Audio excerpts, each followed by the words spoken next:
Hi, Mel here, and I'm going to see how many different Priority Pass lounges I can visit during my 8-hour layover at Washington, D.C.'s Dulles International Airport. My reason for being at the Dulles Airport is that I was traveling home from Belgium, and my flight home happened to have a very long layover in Washington, D.C. Rather than waste the whole day, I decided to see how many lounges I could visit and review. I started my tour with Priority Pass lounges, some more restrictive than others. And then I spent some quality time in the Capital One Lounge and the United Polaris Lounge. I'll be doing separate videos on those two lounges, but we'll also give you a sneak peek of both towards the end of this video, so stay tuned for that. It was a busy but very entertaining day with a total of 8 visits, so I hope you'll come along with me to see how each lounge stacks up.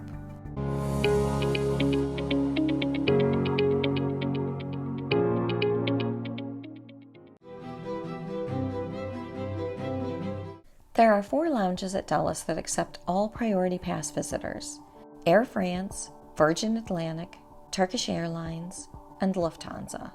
Each lounge has a few rules about exactly when you can visit, and I'll cover that as we go along. I was actually turned away from a few for being outside the acceptable hours, but with more than 8 hours at the airport, I was eventually successful in getting into each one. I also took a look at 2 more restrictive Priority Pass options: the Ethiad Chase Sapphire Lounge and Chef Geoff's restaurant. I'll talk more about the restrictions that apply when we get there.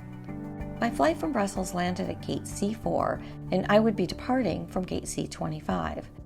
But 5 of the lounges are located in Terminals A and B, actually very close to one another, so I thought I'd head that way first. To get there, I took the underground Aero train, which I found convenient and easy to navigate. Take the Aero train to Terminal A and follow the signs when you get off.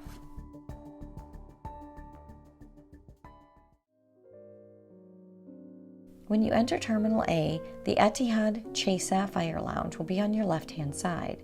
It's adjacent to Gate A14, but if you get to A14, then you've gone too far. This lounge is a bit different than some of the other Chase Sapphire lounges, in that it's not only a Sapphire lounge, but also, as the name clearly indicates, an Ethiad lounge. But even though Chase Sapphire isn't specifically mentioned on the sign out front, for Priority Pass members, this lounge operates exactly the same as the other Chase Sapphire lounges in the US.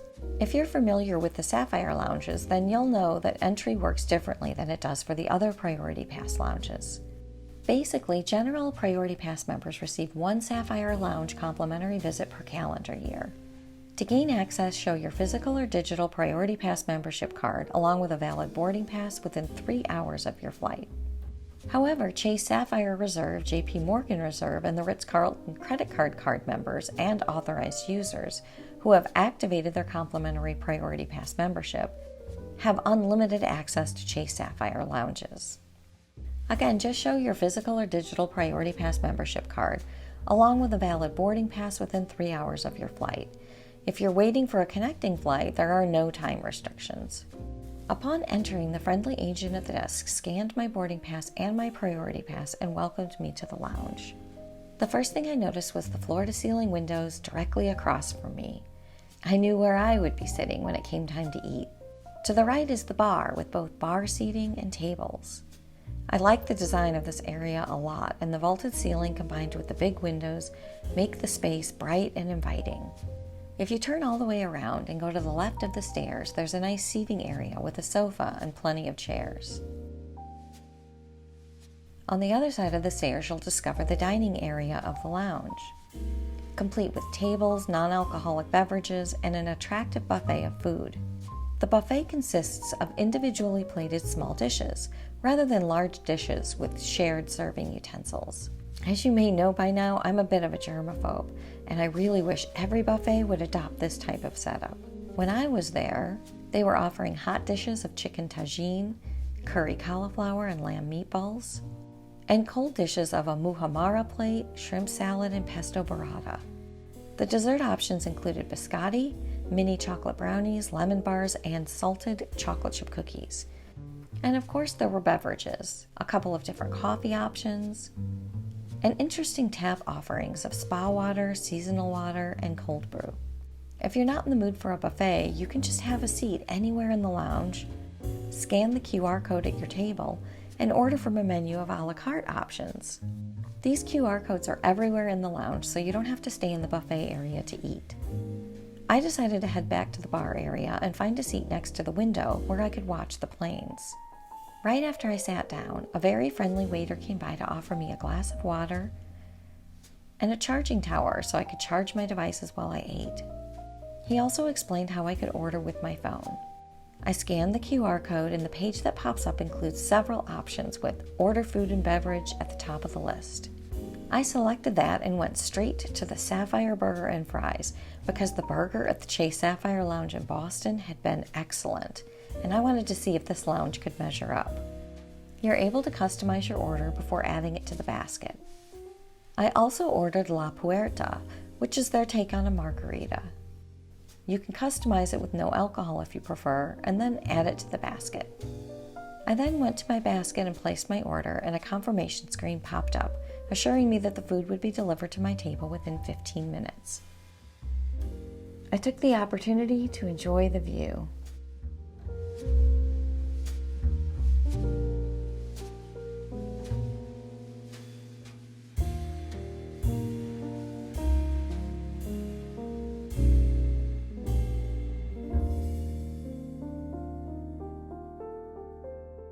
Before I knew it, my food arrived, much quicker than the 15-minute estimate. The burger was once again excellent, and the fries were piping hot, which I love. My drink was served a few minutes after I started eating, and it was great as well. The black lava salt was an interesting touch. Once I was done eating, I wanted to check out a few more spots before moving on. My first stop was the bathroom. Each bathroom is a separate room that is gender neutral and quite clean on the day I visited. In the same area, you can find a mirror for freshening up. If needed, you could also help yourself to the amenities. The Seoul shower room is large, well laid out, clean, and stocked with the necessary amenities.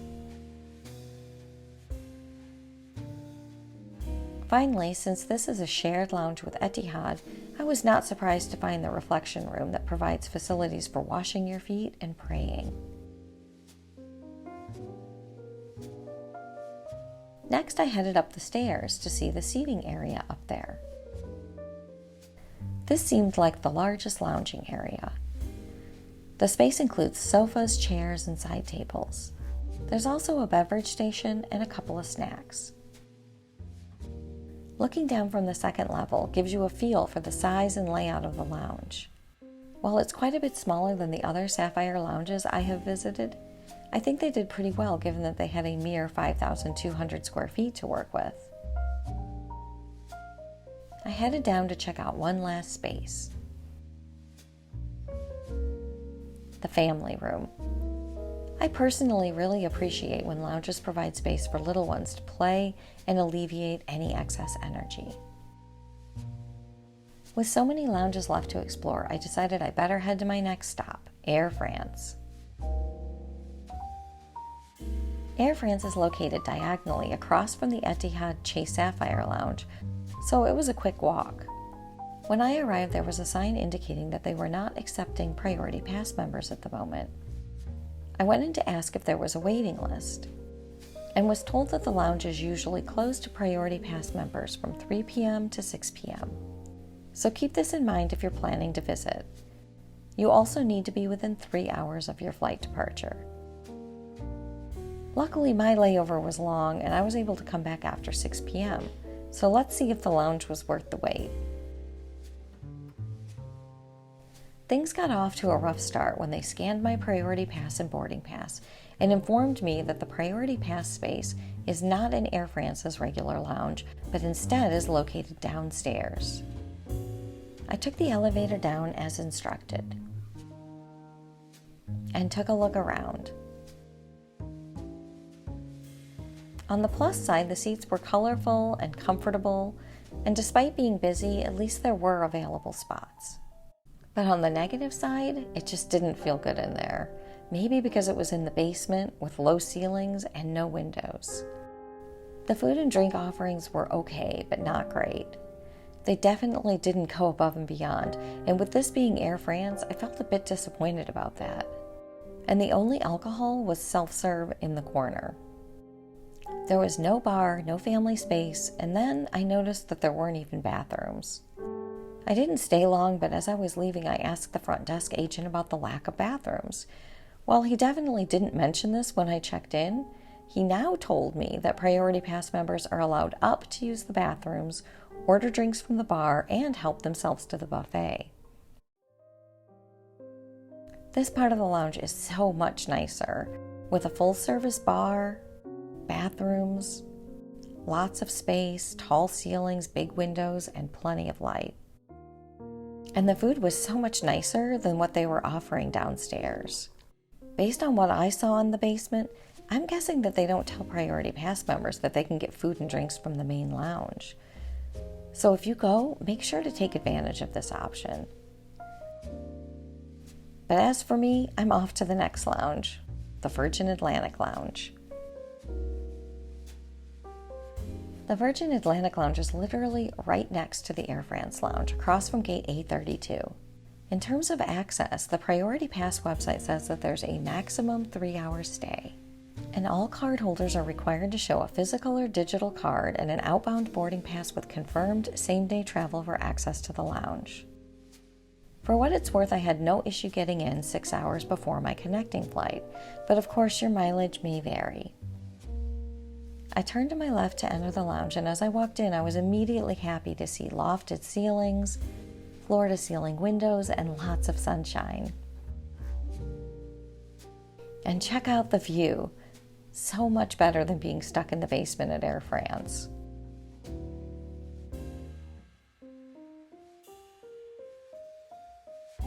If you head right along the windows, you'll find the full-service bar, which offers complimentary select beers, wines, spirits, and juices.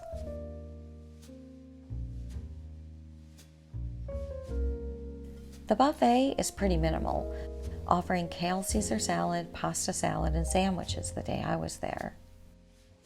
There are also self-serve beverage stations.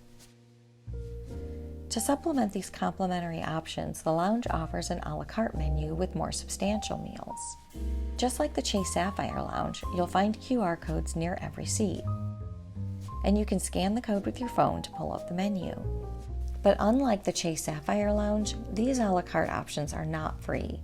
Each item is accompanied by a price. To me, one of the big advantages of a lounge is the free food and drink, so this didn't particularly excite me. So maybe the plan should be to eat and drink at the Air France Lounge, taking advantage of the complimentary bar and buffet upstairs, and then head over here to relax and watch the planes.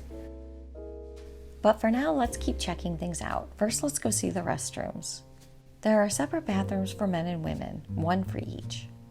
Nothing fancy, but definitely adequate and clean.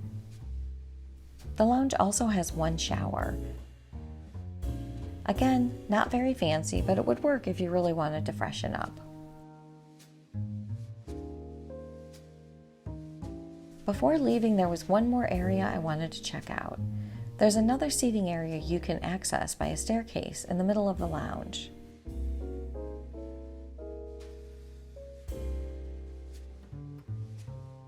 The seating doesn't seem as comfortable up here,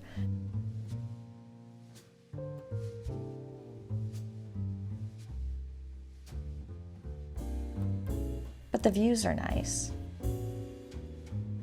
Okay, time to head out for the next lounge. Goodbye to Virgin Atlantic, and hello to Turkish Airlines.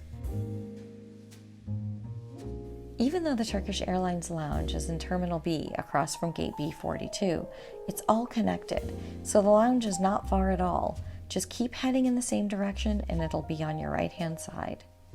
It's actually so convenient that all these lounges are lined up like that. I went in and learned that I had to be within 3 hours of my flight in order to gain entrance. But luckily, like Air France, I was able to return to the lounge closer to my flight to check things out. As I entered the lounge, my initial impression was positive.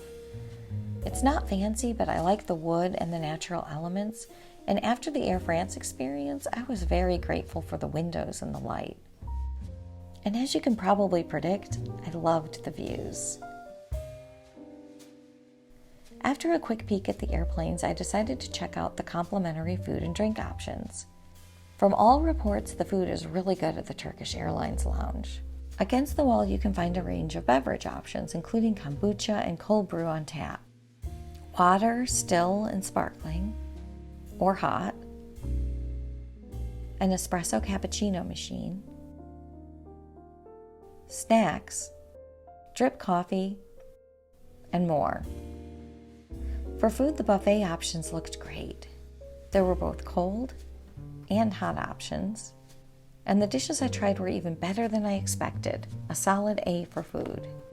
The lounge is broken up into two main sections with a long hallway separating them. The first section is centered around the buffet area, and the second section is centered around the lounge bar. While the bar area was quite busy the day I visited, it was a nice space.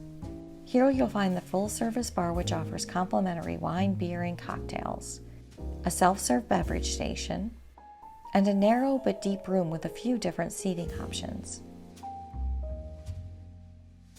I also ran into one very unique feature this lounge has, a robot circulating through the lounge for dirty dishes. Very cute. As I mentioned, I've heard only good reports about the food here, but regarding the bathrooms, I've only heard poor reports. They're located off that narrow hallway that connects the bar area and the buffet area, and there are reportedly often lines down that hall for the restrooms. No lines the day I was there, but I did find it odd that there was such a limited number of restrooms. It's nice that they offer a shower, but I'm not sure I would be eager to use it.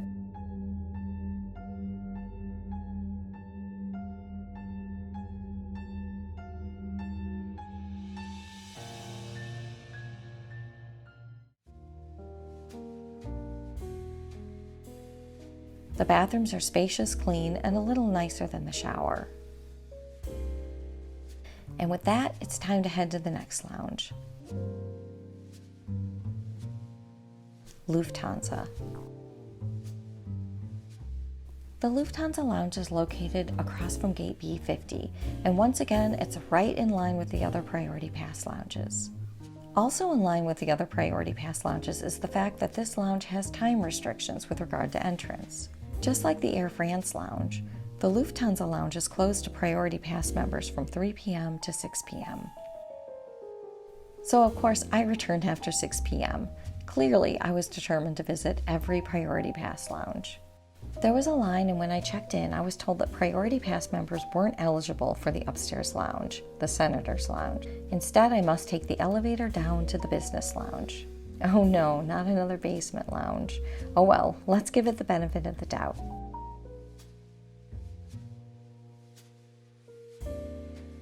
On the positive side, the Lufthansa Lounge is much more spacious and has more seating options than the Air France basement lounge.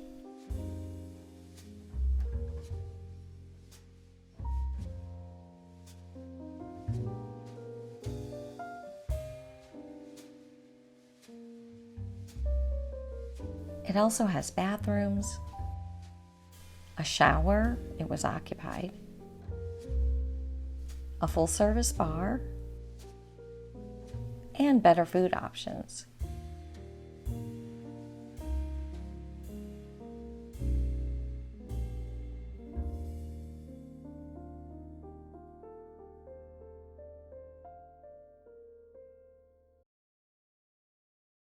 But on the negative side, you have no excuse to go upstairs to the nicer lounge, so you're in the basement the whole time.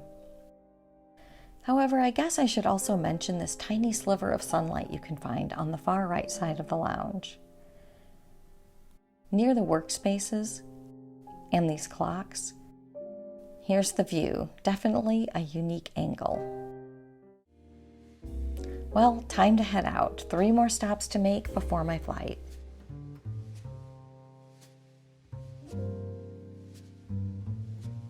Chef Geoff's is a Priority Pass restaurant located across from Gate C14. To get there, I had to take the underground Aero train back to Terminal C. I debated about whether to include Chef Geoff's in my Priority Pass lounge hop, since many types of Priority Pass don't include restaurants anymore. But a few do, including Capital One Venture X Business Card, the Bank of America Premium Rewards Elite Card, the Citi Prestige Card, and the US Bank Altitude Cards. So I decided I'd at least mention it quickly. If your particular Priority Pass still includes restaurants, the way it normally works is that you get $28 off your bill per guest, with up to 2 guests allowed.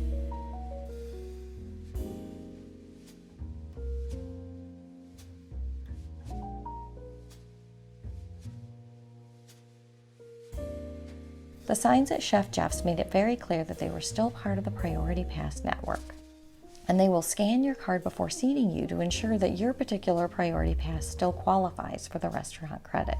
I unfortunately didn't have time to stop, but plenty of people seemed happy to be eating there. Well, that wraps up the last of the Priority Pass stops in my lounge hop. I also spent some time at both the Capital One Lounge and the United Polaris Lounge. I plan to do detailed videos for each of these lounges, but if you're interested, here's a sneak peek.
Believe it or not, my 8-hour layover flew by, and before I knew it, it was time to catch my last flight of the trip back home to Chicago. If you enjoyed this lounge hop, let me know in the comments. And if you've had a chance to try out any of the lounges at Dulles for yourself, I'd love to hear how you felt. Any favorites? Also, if you enjoy content like this, hit the like button, subscribe, and hit the notification bell so you don't miss any future videos. It really helps the channel. Until next time, happy travels.